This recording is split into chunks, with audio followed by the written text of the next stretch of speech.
नमस्कार। प्रभात section news network के खास कार्यक्रम जन गण मन में आप सभी का स्वागत है। देश में उच्च शिक्षा से जुड़ी नीतियों को लेकर असंतोष का माहौल देखा जा रहा है।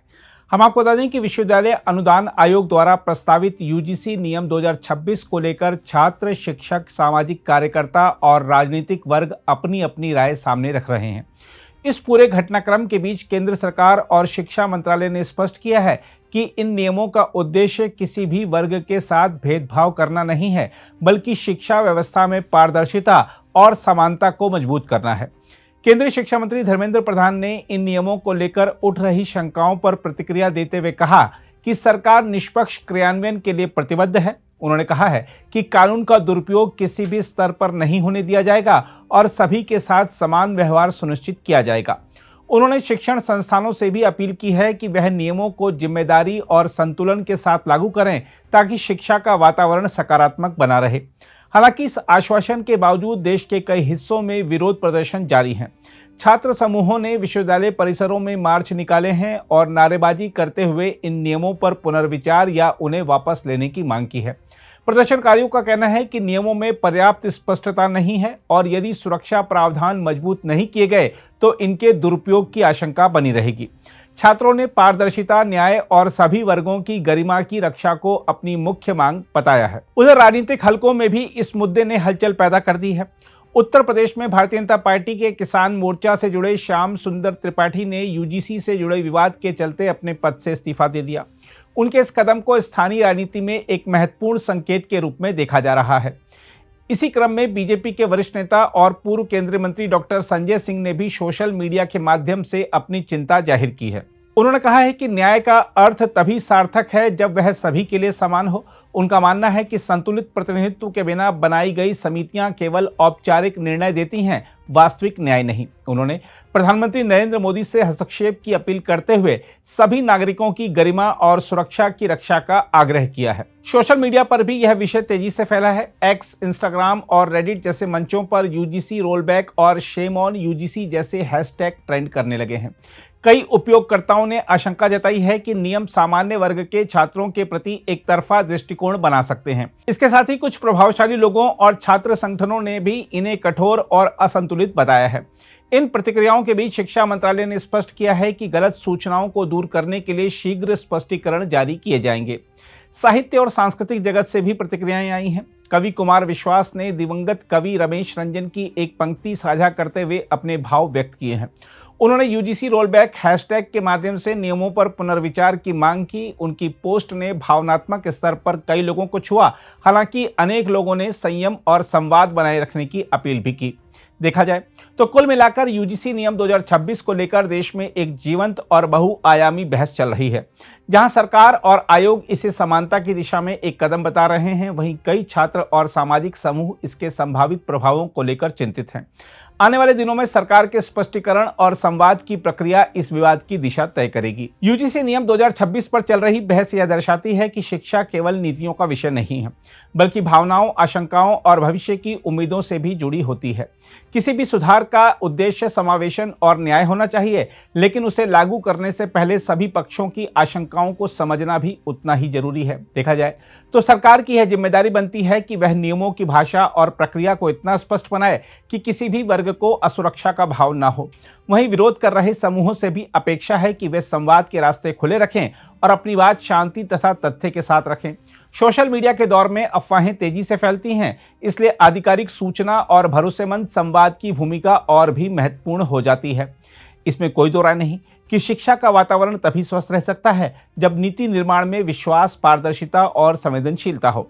यूजीसी नियमों को लेकर चल रही यह चर्चा यदि खुले मन और संतुलित दृष्टि से आगे बढ़े तो यह केवल एक विवाद नहीं, बल्कि बेहतर और न्यायपूर्ण शिक्षा व्यवस्था की दिशा में एक अवसर भी बन सकती है। बहरहाल आइए देखते हैं क्या कह रहे हैं शिक्षा मंत्री धर्मेंद्र प्रधान और देश भर में प्रदर्शनकारी इस मुद्दे पर क्या राय व्यक्त कर रहे हैं। देखिए, इसमें मैं एक बात बहुत विनम्रता से आश्वस्त करना चाहता हूँ, किसी को उत्पीड़न होने नहीं दिया जाए, कोई भेदभाव नहीं होगा, कोई डिस्क्रिमिनेशन के नाम पे किसी को भी मिसयूज करने का अधिकार नहीं रहेगा।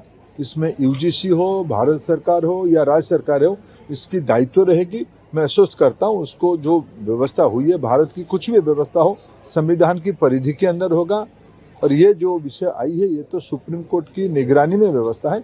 इसमें आश्वस्त मैं फील करना चाहता हूँ कोई भी किसी के ऊपर भी अत्याचार या किसी को भी भेदभाव नहीं किया जाएगा। सीधा एक संदेश है कि विश्वविद्यालय एकमात्र ऐसे स्थान है समाज में जहां जाति धर्म धनी अमीर गरीब किसी प्रकार की कोई खाई नहीं होती है।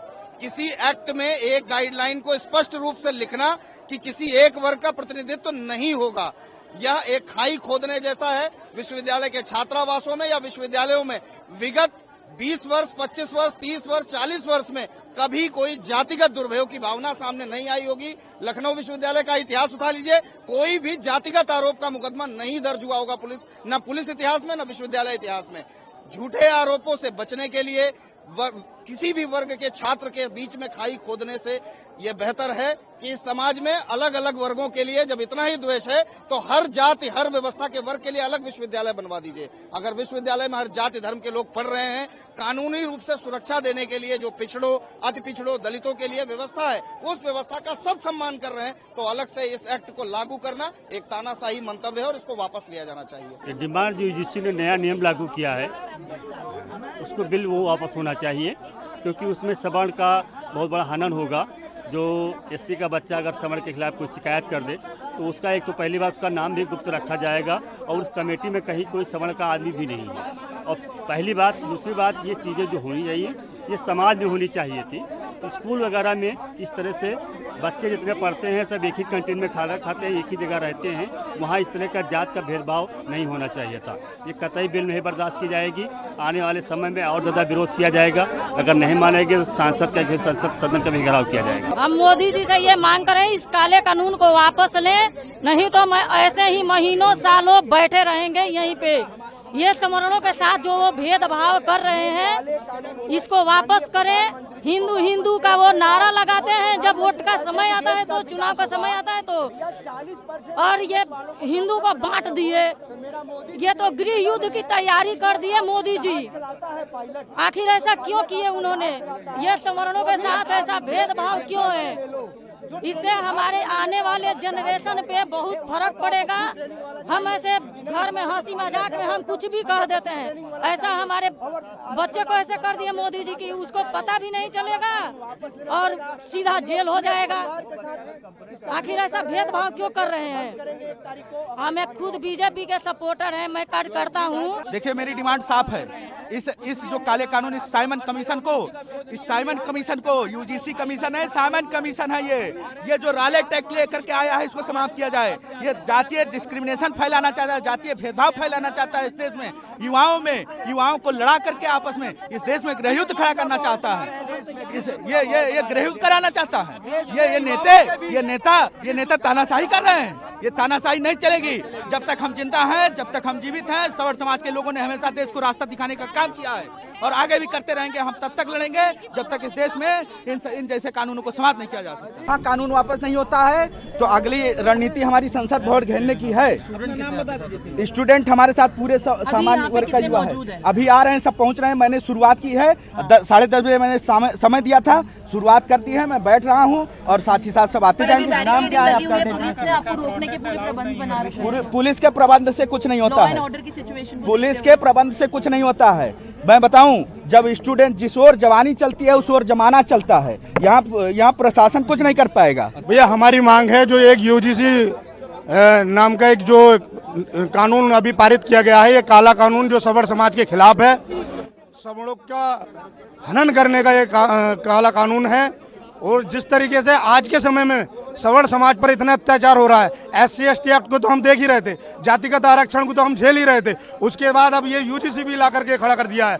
तो हमारी ये मांग है कि ऐसा काला कानून को वापस किया जाए, अन्यथा सवर्ण समाज चुप नहीं बैठेगा। हम उग्र आंदोलन करेंगे। भैया हम आंदोलन करेंगे, हमारा सवर्ण समाज अपने आप में सक्षम है, फिर हम जो है अपना एक अलग निर्णय लेंगे। जिस सरकार को हम, जिस पार्टी को हम वोट देते हुए आए हैं, आज उन मौजूदा सरकार में सवर्णों का हनन हो रहा है, सवर्णों पर अत्याचार हो रहा है और सरकार में बैठे हुए लोग मौन हैं, चुप हैं। तो कब तक चलेगा ये? कब तक अत्याचार सहेगा सवर्ण समाज? ये अत्याचार बर्दाश्त नहीं किया जाएगा बिल्कुल भी। यूजीसी एक काला कानून है जो पूरे समाज को बांटने का काम करता है। इसमें समाज के बीच में खाई और विद्वेष की भावना फैलेगी। इसको वापस लेने के लिए हम लोग ज्ञापन देने आए हैं। राष्ट्रपति महोदया को संबोधित हम लोग ज्ञापन दे रहे हैं कि इस काले कानून को वापस किया जाए और जिससे समाज में विद्वेष की भावना न फैले, सब लोग साथ में मिलजुल करके जैसे पढ़ाई करते हैं यूनिवर्सिटी विश्वविद्यालय में, उस तरीके से आगे भी अनवरत चालू रहे। अगर सरकार आपकी मांगे नहीं मानती है तो क्या? तो हम लोगों के हाथ में प्रदर्शन करना है। हम मुख्यालय पे भी प्रदर्शन कर रहे हैं, हम प्रदेश मुख्यालय पर करेंगे, देश के मुख्यालय पर करेंगे और सरकार को वापस लेना ही पड़ेगा। सरकार जनता से आगे बढ़ करके थोड़ा हो जाएगी। हम लोगों ने ही सरकार को बनाया तो हम लोग उनको उखाड़ फेंकेंगे भी। अगर वो हम लोगों के ऊपर काले कानून लेके आएंगे तो हम उनको उखाड़ फेंकेंगे।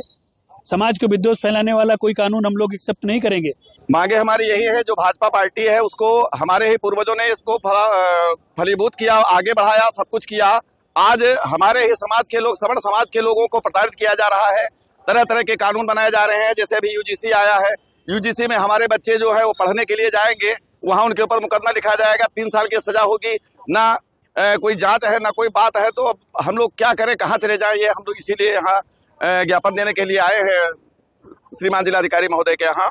और क्या मांग है आपकी? मांग हमारी यही है कि यूजीसी जो कानून है इसको वापस किया जाए। अगर सरकार आपकी मांगे नहीं मानती तो आगे क्या कदम होंगे आपके? आगे कदम सड़क पे उतर करके जो भी हम लोगों को संभव होगा, युग आंदोलन, जेल जाना, लाठी डंडा खाना, सब कुछ करने के लिए तैयार हैं। मगर ये कानून हम लोग वापस करा करके ही तब दम लेंगे। आज गोरखपुर विश्वविद्यालय के समक्ष हम सभी सवर्ण भाई या वो सभी भाई जो जानते हैं कि यूजीसी द्वारा जो एक काला कानून लाया गया है वो किस तरीके से कैंसर का काम कर रहा है, आज उसके विरोध में हम सभी सवर्ण भाई या उससे भी विपरीत जो अन्य जाति के लोग हैं जो चाहते हैं कि ये कानून काला है, उसके विरोध में आज गोरखपुर विश्वविद्यालय के मुख्य द्वार पर हमने सड़क पे बैठने का काम किया और हमने अपने खून से हमने आज ज्ञापन लिखा है। और ज्ञापन में हमने साफ लिखा है कि अगर आप चाहते हैं कि आप इस कानून की वजह से सवर्णों की हत्या हो गई है तो आपको मेरा खून ही चाहिए, तो आपको खून भी दे रहा हूं। अगर आप चाहते हैं कि सवर्ण खत्म हो जाए तो आप बोल दें, हम हिंदुस्तान छोड़ देंगे। लेकिन अगर ये काला कानून वापस नहीं होता है तो विगत 1 से 2 दिन के भीतर पुनः इससे भी उग्र आंदोलन करूंगा और यहीं पे पुतला फूकने का काम करूंगा जब तक ये काला कानून वापस नहीं हो जाता। मांग हमारी यही है कि यूजीसी द्वारा जो काला कानून लाया गया है, जिससे बच्चों के मन में एक कुंठित मानसिकता जाहिर हो रही है, जाति पात लिंग भेद, जो विश्वविद्यालय में आने के बाद बच्चों को ये सब नहीं सिखाया जाता है। लेकिन सरकार, भारतीय जनता पार्टी की सरकार जो हिंदुत्व की बात करते करते हिंदुओं को ही बांटने लगी, एक है तो नेक है कहते कहते अब वो खुद जाति पात में बच्चों को बांटने का काम कर रही है। तो हमारा एक ही मांग है कि यूजीसी द्वारा जो काला कानून आया गया है, जो जातियों को बांटने का कानून आया है, वो जल्द से जल्द वापस हो। देखिए, हम लोग यूजीसी का लगातार विरोध कर रहे हैं। हम लोग यूजीसी के साथ साथ तमाम लाखों छात्र यूजीसी के साथ साथ भाजपा का भी विरोध कर रहे हैं और इस तमाम सरकार का विरोध कर रहे हैं जो इस बिल को लाने की कोशिश कर रही है। 1956 में पहली बार ये स्टैट्यूटरी बॉडी आया था ये यूजीसी कानून का, लेकिन ये लगातार 50 साल कांग्रेस देश पे राज की, कभी वो इसके छेड़छाड़ नहीं की। लेकिन भाजपा सरकार केवल जाति भेदभाव बनाना चाहती है, जाति में ऊंच नीच करना चाहती है, केवल ऊपर नीचे की भावना रखना चाहती है, समाज को आय वर्ग के नाम पे लगातार बांटना चाहती है, समाज को, समाज के लोगों को अलग अलग तरीके से बांटना चाहती है, अराजक तत्व फैलाना चाहती है। इसीलिए लाखों छात्र घेराव करेंगे और आगे से सरकार का और विरोध करेंगे। हम लोग की मांग यही है कि यूजीसी को जल्दी से जल्दी वापस लिया जाए और भाजपा सरकार जो एक काला कानून लाई है रॉलेट एक्ट के तहत, इसको वापस लेके जल्दी से जल्दी अपने झोली में रख ले, झोली में से पास किया था। आज ये यूजीसी द्वारा जो काला कानून स्वर्ण समाज के छात्रों को फर्जी मुकदमों में फंसाने, उनका भविष्य बर्बाद करने के लिए और छात्रों के बीच में सामाजिक घर्षण में फंसाकर उनको जो भविष्य बर्बाद करने के लिए ये कानून लेके आया गया है, इसके विरोध में हम लोग आज अपने खून से लिखित पत्र माननीय राष्ट्रपति महोदय को भेजे हैं। इसमें ये हमारे आंदोलन की शुरुआत है। इसके लिए जब तक ये काला कानून वापस नहीं होगा तब तक हमारा आंदोलन जारी रहेगा और जब तक ये काला कानून वापस होना बहुत जरूरी है, क्योंकि इससे छात्रों के बीच में केवल फूट और सामाजिक घर्षण का एक कारण बनेगा। इस वजह से इस कानून को खत्म करना, इस कानून को वापस लेना बहुत ही महत्वपूर्ण है। ये जो सरकार 2026 में यूजीसी कानून लागू किया, काला कानून लागू किया गया है, इसके विरोध में यहाँ पे हम लोग उपस्थित है। मैं सरकार से ही कहना चाहता हूँ, अमित शाह, नरेंद्र मोदी जी से कहना चाहता हूँ कि इस काला कानून को वापस लें, अन्यथा गद्दी छोड़े या अन्यथा गद्दी छोड़े, खुलकर विरोध किया जाएगा, एकदम करेंगे। हमारे परिवार के साथ, सवर्ण समाज के साथ, सवर्ण समाज के साथ, हम लोग के परिवार के साथ अत्याचार होगा, हम लोग सहेंगे? कैसे सह लेंगे भाई? ये कहाँ की बात है? खत्म हो जाए। संशोधन क्या होता है? हमको मुआवजा चाहिए क्या? हमको मतलब संशोधन करके मुआवजा चाहिए, खत्म कर दिया जाए, ये काला कानून वापस हो। हम लोग खुलकर विरोध करेंगे, यही फांसी लगाएंगे। सवर्ण समाज जो है सहेगा नहीं अत्याचार। मैं सरकार से ये पूछना चाहता हूँ, जब हम सब लोग एक साथ पढ़ रहे हैं, एक कॉलेज में पढ़ाई कर रहे हैं, तो सहपाठी हैं, मित्र हैं, सभी बिरादरी, सभी वर्गों के लिए एक साथ हैं। सर, इस तरह का कानून लाकर हमें आपस में लड़ाने का काम क्यों हो रहा है? ये सरकार ये सब क्यों कर रही है? एक तरफ आप कहेंगे कि एक रहिए, नेक रहिए, साथ में रहिए। हम किसी धर्म संप्रदाय की बात नहीं करते हैं सर, हम विद्यार्थी हैं, हम अपने विद्यार्थी की बात करते हैं। हमें साथ में रहना है, एक साथ मिलकर पढ़ाई करना है सब। सर, उसमें राजनीति क्यों ला रहे हैं? हमको ये नहीं समझ में आ रहा है। हमारा एक ही मांग है, जो समिति बनी है उसमें सामान्य वर्ग को भी जगह दिया जाए। सिर्फ आप ओबीसी, एसटी, एससी को लेकर चलेंगे, ये देश हमारा भी है, हम अछूत नहीं है सर। हम सबको साथ लेकर चलना चाहते हैं, चाहे वो ओबीसी वर्ग हो, चाहे एसटी वर्ग हो, सब हमारे भाई, हमें किसी से मतभेद नहीं है। लेकिन सर, आप हमको एक तरफ करके, इस देश में हमारा कोई अधिकार नहीं है सर। हम बस वोट देने के लिए हैं। अगर हम किसी पद पे खड़ा हो जाते हैं, कोई व्यक्ति हमें वोट नहीं देना चाहता कि अरे ये ठाकुर है, ये ब्राह्मण है, मतलब ये सर पहले क्या हुआ क्या नहीं हुआ, अब तो हम सब साथ में रहते हैं, एक कॉलेज में पढ़ते हैं, सबके साथ रहते हैं। सर, इस तरह का हम लोग के साथ जो ये व्यवहार किया जाए, ये अत्यधिक निंदनीय है। हमारी सरकार से यही गुजारिश है, इस कानून को या तो वापस ले या तो इसमें संशोधन करे। जो समिति बनी है उसमें सभी वर्गों को जगह दिया जाए और सबको, हम वसुधैव कुटुंबकम की बात करते हैं, सबको एक साथ लेकर चलने की बात करते हैं सर। हमारे बस यही कहना है। और हम सर, ये नेपाल नहीं है, ये भारत है। हम अपनी मांग को संयम से, धैर्य से सरकार को कहेंगे। हमें सरकार से विरोध नहीं है, लेकिन सर अगर हमारे खिलाफ यही सरकार काम करेगी तो हम सड़क पे उतरने का काम करेंगे। और जैसा कि आप देख रहे हैं कि मोदी सरकार बेरोजगार है, युवाओं को कोई नौकरी नहीं दे पा रहा है। उनका खाली एक ही मुद्दा है, कैसे एक दूसरे को भिड़ाया जाए। पहले तो इन्होंने हिंदू मुस्लिम किया, अब ये जात पात नहीं बांटना चाह रहे हैं लोगों को। तो ये सवर्ण समाज इतना बेवकूफ नहीं है कि बार बार इनको जिताएंगे और इनको गद्दी पे हम लोग बैठाएंगे, ये लोग बाद में हम ही लोग को चल के हम ही लोग के ऊपर लाठी चलाएंगे। तो इस बार इनको इनकी औकात दिखाना है। इस बार यूडीसी बिल वापस लेंगे, वरना ये हम लोग 2 महीने, 3 महीने, 1 साल तक कहीं धरने बैठे रहा जाएगा, क्योंकि अब तो युवा इनसे परेशान हो चुका है। यूजीसी कानून के विरोध के लिए ये जो काला कानून आया है, क्या इसी के लिए महाराणा प्रताप ने घास की रोटी खाई थी? क्या इसी के लिए हमारे वीर शिवाजी भगवा के लिए जान दे दिए? हम सभी लोग समानता के लिए आए हैं, तो समानता मिलनी चाहिए हम सबको। हर समाज एक होना चाहिए, ये नहीं कि एससी, एसटी, ओबीसी और फॉरवर्डों में लड़ाया जाए और फिर उसके बाद हिंदू मुस्लिम करके आपस में बांटा जाए। हिंदू मुस्लिम बांटा जाए और सवर्णों को, बैकवर्डों को, एससी, एसटी को अलग अलग बांटा जाए, ये नहीं चलेगा। मैं यहाँ पुरजोर तरीके से ये कहना चाहता हूँ, अगर मोदी और अमित शाह के द्वारा अगर इस कानून को वापस नहीं लिया गया तो यहाँ से वाराणसी से पुनः उनका सांसद होना ये दूध में मक्खी की तरह निकाल दिया जाएगा। ये एक जनता की आवाज है, जनता की आवाज उनको सुननी चाहिए। अगर जात पात को लेकर भी कोई फैसला किया जाए, बदलाव किया जा रहा है, तो ये भारत माता के ऊपर एक कलंक के समान है सर। इस आधुनिक युग में अगर जात पात को भी लेकर चला जाए, हमें सबको एक संगठित होकर, एक साथ होकर जब चलेंगे तभी देश का विकास हो सकेगा। जहां हम जात पात में बटेंगे तो फिर कहानी खत्म है सर, देश भी बढ़ जाएगा उसी तरह से। यह यूजीसी कानून का जो काला कानून लगाया गया है उसी का विरोध है। तो इसके विरोध में हमारे अन्य साथियों ने, हमारे सवर्ण भाइयों ने आपको बताया ही। इसके लिए मैं एक कविता कहना चाहूंगा, जो कि सवर्णों को तुच्छ समझ रहे हैं। बिगड़ जाए जो हम कहीं, बिगड़ जाए जो हम कहीं, सोई अनर्थ हो जाए, कौन है फिर संसार में जो हम सवर्णों को न डरने पाए। तो हम मोदी जी से यह कहना चाहते हैं, सवर्णों को हल्के में ना ले और यूजीसी काला कानून अपना वापस ले लें, नहीं तो अब तक तो सहते बहुत रहे, अब और न सहा कुछ जाता है। ऐसे यूजीसी काला कानून को हमने बहुत पैरों से कुचला है। इसलिए शपथ खाकर कहता हूँ, बाबा विश्वनाथ की नगरी में शपथ खाकर कहता हूँ, 27 में तो भगाएंगे ही भगाएंगे, 29 में भी लोग सभा से भगा देंगे, नहीं सवर्णों को हल्के में ना लो। अगर आप भी लेना चाहते हैं देश दुनिया की तमाम जानकारी तो आज ही सब्सक्राइब करें हमारे चैनल को। साथ ही नीचे दिए बेल आइकन को जरूर दबाएं ताकि हर अपडेट आप तक पहुंच सके।